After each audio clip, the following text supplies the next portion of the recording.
Welcome back to Geek Therapy Radio. Still Johnny Hamburger, still your mental curator. Thank you for joining me. Hope you're enjoying the episode so far. I think it's one of the best ever since I got Colin on here from This Does Not Compute on YouTube. Once again, This Does Not Compute. It is an awesome channel where he shows you all sorts of ways to mod your retro gaming systems. Like I said in the earlier segment, I found him because I was interested in modding my old Game Boy in biverting and backlighting and all that kind of stuff. So that's how I found Colin's channel. We were just reminiscing about Radio Shack, how it was both good and bad, and I do remember that. Every time you had to check out, if like you said, if you wanted to buy some batteries, they said, well, what's your social security number? What's your mother's maiden name? Where were you born? We need a fingerprint. Like, why do you need all this? I'm just trying to buy I know. And my dad, I think he secretly loved it because every time he'd go and buy something there and they'd ask him for all that crap, he would just get so upset at them. No, you can't have that. No. Oh, but sir, we just need, no, you can't. And I think at the point he kind of just enjoyed screwing with them like that, maybe. Right. I don't know. But it was just... See more butts? Yeah. That would have been entertaining. Come up with different identity every time. Who do I want to be today? I don't know. 121 Booby Street? Yeah. Anyways, so I had mentioned to you before we started with the show, before we started recording today, I said, you were asking me, what do you want to talk about? And I was like, oh, this is just going to be free flowing, but there is something that I do actually, one topic I want to be sure to get to, Colin, and that is your thoughts, as well as, of course, my thoughts, because this is my show. It is your show. But, the more talking you do, the easier my job is. People worry about when I have guests on, they say, am I talking too much? I don't want to, take up too much of your show. I'm like, no, you talking makes it easier for me. I can just sit back and listen and you do my job for me. But the topic... That's what makes my podcast so hard because I do it as a single. So I don't get that luxury. See, okay, 90% of the time I am going by myself. And one of the reasons why I do my show by myself most of the time right now, especially early on, is because I'm trying to get used to talking for, let's say, at least 15 minutes at a time. Because the biggest thing, I'm sure you realized this when you thought you wanted to start doing podcast, is how am I going to talk for that long nonstop and keep it interesting? Yep. So I'm doing 90% of my shows right now by myself, just talking. And what I'm finding out is I really need to have my stopwatch going, have a timer going, because my bosses really don't like it if the show goes on goes on too long. But I'm like, you know what? My show airs at midnight. There's not a ton of commercials, and I would think that the audience is going to want to hear more show than just like PSAs and Phil at midnight. Right. So I'm gonna, for right now, I'm just gonna milk it a little bit longer, which is completely fine. And what's interesting is the more you do it, and I don't want to derail from the other topic that you want to talk about, no, but good. You're fine. The more you do it, the better sense of time that you get. Yes, absolutely. I've kind of gotten to the point where I can kind of feel how long it's been. Right. And whether I need to, start kind of hurrying up and get to the conclusion or whatever, or if I'm... if I can let myself kind of derail for a little bit and talk about something kind of tangentially related, but not necessarily, directly on topic. Do you guys hear these big words we're throwing around here? Tangentially. Yeah. There you go. That's people's, those word calendars. Word of the day. Tangentially. My goal is to make people think. Absolutely. Sometimes I'll use big words and most of the time I think people will just be like, I don't know what that means and gloss over it. But every once in a while, I like to think that somebody will pause the podcast and go, I don't know what that word means. Let me look it up. Yeah. And also, well, here's two things, listeners. Let us help you out a little bit. Not that we're patronizing you at all, but it's something... It's a skill that we all must use, and that is context clues. Tangentially, you might use context clues to figure out that means like, something having to do with the vein of conversation. Maybe that wasn't the best description of tangentially, but close enough. Everyone knows what tangent is. Anyways, oh gosh. I know what I was going to talk about, but there's something in that vein that I wanted to. You want to talk tangentially now? I wanted to talk tangentially. No, see, my show from the get-go has been all about, well, two things. One, making people think. As I've said many times on my show, I am not an expert in any one subject. If I am an expert in any one subject, it would be like audio production and like radio and stuff like that. I went to recording school and all that. I can put together a rock and roll album for anybody. I know how to do that, compression, EQ, like the whole bit, mixing, mastering. I know all that stuff. But for instance, I'm talking to Colin about modding old Game Boys. That is not something that is necessarily in my wheelhouse. I can mod. I am decent with a soldering iron, and I do enjoy tinkering. But you do some mods. Like, did you put a 101 screen in a Game Boy Color recently? Yeah. I can't do that. I'm not even gonna try that. I can't do that. Yeah, and if you ask half of the people who commented on that video, they said I can't do it either. Yeah, that's no way. That was a very, I would say, controversial video. So to back up a little bit, I guess, to let everyone know, the Game Boy Color, with the way its screen operates, you can't install a backlight in it like Correct. you can with, say, the original Game Boy or the Game Boy Pocket. Right. There is just no way to disassemble the stock screen in a Color and put a backlight behind it, just because of the way that screen was designed. Right. Yet there are still just legions of Game Boy Color fans who would love to have a backlit screen on that console, and don't want to have to do something like go out and buy a Game Boy Advance SP and play the games on that. They just really like that original form factor. Me too. And a really smart guy who goes by the name Ben, he came up with a kit that basically lets you use the screen from a Game Boy Advance SP and connect it to the board in a Game Boy Color and have it work. Yeah. It's not just as simple as like a little adapter cable. There's actual chips and logic and programming and stuff involved in this. Yeah. And I did an episode on that, and it works. The mod works fantastically.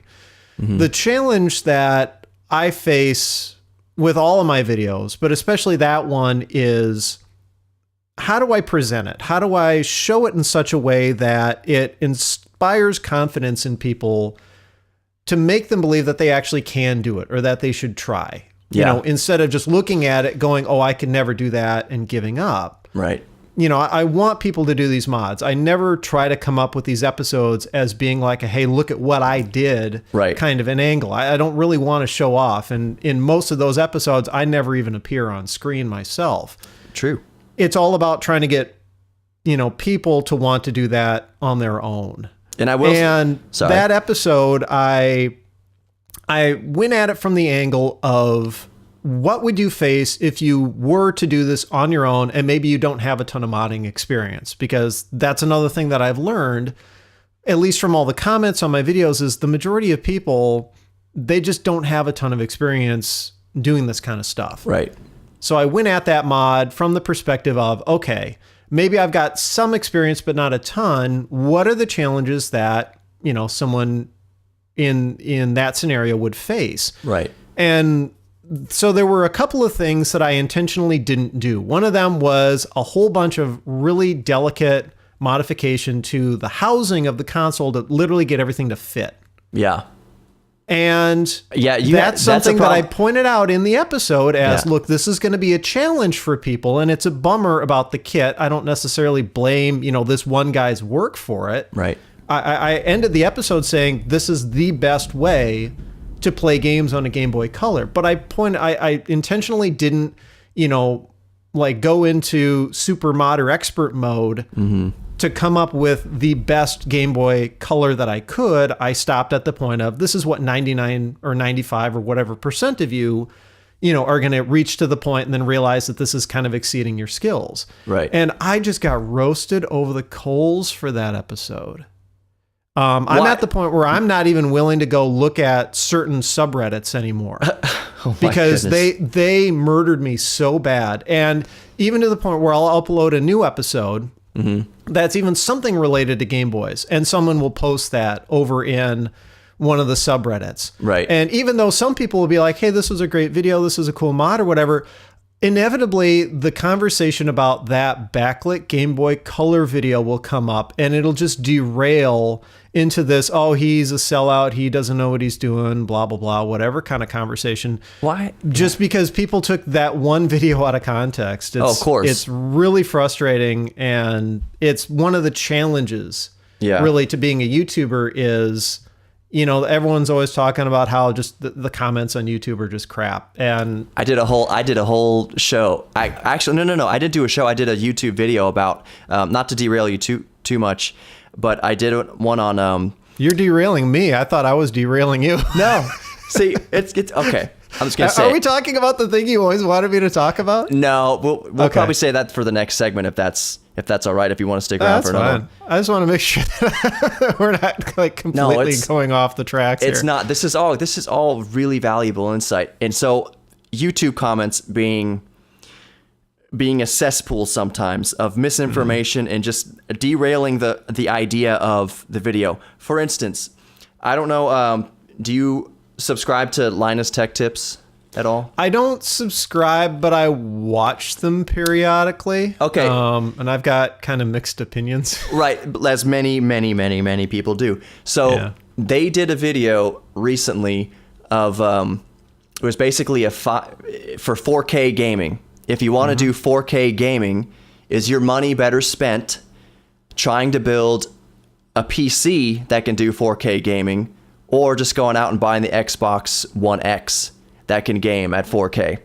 Blah, blah, blah. The conclusion of the video was basically that if you have $500 to spend on 4K gaming, the Xbox One X is a better value than trying to build a PC that can game at 4K for $500, which makes sense because 4K is hard to do, especially a budget of $500 to build a PC from scratch that can game at 4K is a very tall order. So they basically said it's a really cool development that a console is actually more powerful at 4K gaming and content, consuming 4K content than an equally priced PC. That hasn't happened for years. It's usually been the other way around. Of the PC at the equivalent price of a console is going to be better and more powerful than the console. That has always been the way it's been, at least for the last decade or so. So the fact that they came to the conclusion that spending $500 on an Xbox One X is better than spending $500 on a PC for 4K gaming blew people. The comment section just I can imagine. Rake them over the fire. The PC Master Race got so pissed at that. And here's the biggest comments that got the most upvotes were, or the most likes, were comments saying, yeah, but a PC is more versatile. You know, you can do your homework and office work and stuff like that on a PC versus for $500 versus an Xbox that's only good at doing one thing. And I'm like, the point of the video was that one thing. Just gaming. Gaming. And here's the thing. I could even blow a hole in that argument. So I'll ask you, what do you think would be the minimum price you'd need to spend on a complete PC setup, assuming you have absolutely nothing? Right. Complete PC setup, including monitor. How much do you think would be the minimum you need to spend to get a 4K gaming PC? Oh, okay. Are you just rough number? What do you think? I think rough number $1,000 at least. Okay, so here's my argument against the people saying, well, the PC is more versatile. Mm-hmm. You could get a really nice laptop these days for $500. Yeah. So you add that $500 Xbox One X plus $500 for a laptop. Now you've got two devices, one of which is a lot more portable and a lot more versatile. I agree. Plus you have the benefit of if somebody wants to play the game console, somebody else can still use the laptop. I agree. And one of the points I brought up to those comments was, you know what? A $75 off lease Dell from like 2009 will kick the Xbox's, I'm going to say it, ass at word processing. So if you're spending $500, like get a $400 PS4 and then a $100 laptop, boom, bam, you spend $500 and you've got all the versatility in the universe for both gaming and office work. Like, right, and that also speaks to something that I think a lot of the hardcore gamers don't remember or realize, is that the bulk of people who play video games these days are just casual gamers. Yeah. They're ordinary people. They are not the diehards. They are not people who would know how to put a PC together. Right. They're not people who are necessarily going to be up to date on all the latest and greatest information. They're the kind of people who get home from work, they're tired, they want to crack open a beer and flop down on the couch and play games for an hour or two. And they don't want to deal with the crap of, oh, I need new video card drivers, or, oh, I need to do all this and tweak all this crap and my computer's overheating and all this stuff. They don't want to do that. And so it's kind of frustrating, because that's actually, like, as content creators, where people like us who talk about this kind of stuff, we have to keep those people in mind. Yeah. And it ultimately just really, really tweaks the people who are super hardcore into gaming. So I've had to make a point of it in multiple podcast episodes when I've talked about, what I think of a certain topic or a console or an industry trend or whatever. I have to remind people in the episode, look, here's the way it is. It's not just about what the diehard people want, because the diehard people alone are not enough to sustain the gaming industry. Exactly. On that note, we will be back. I can't even talk anymore. I forgot how to talk. We'll be right back with more Geek Therapy Radio. Colin is going to stick around for another segment at least. Is that true? Yeah, I can do I'll have you on the whole show if that's cool with you. Works for me, sure. Yeah, unless they say something so offensive, you're just like, screw you, Johnny. I'm gone. Never coming on here again. All right, we'll be right back with more Geek Therapy Radio. Stick around. We will be right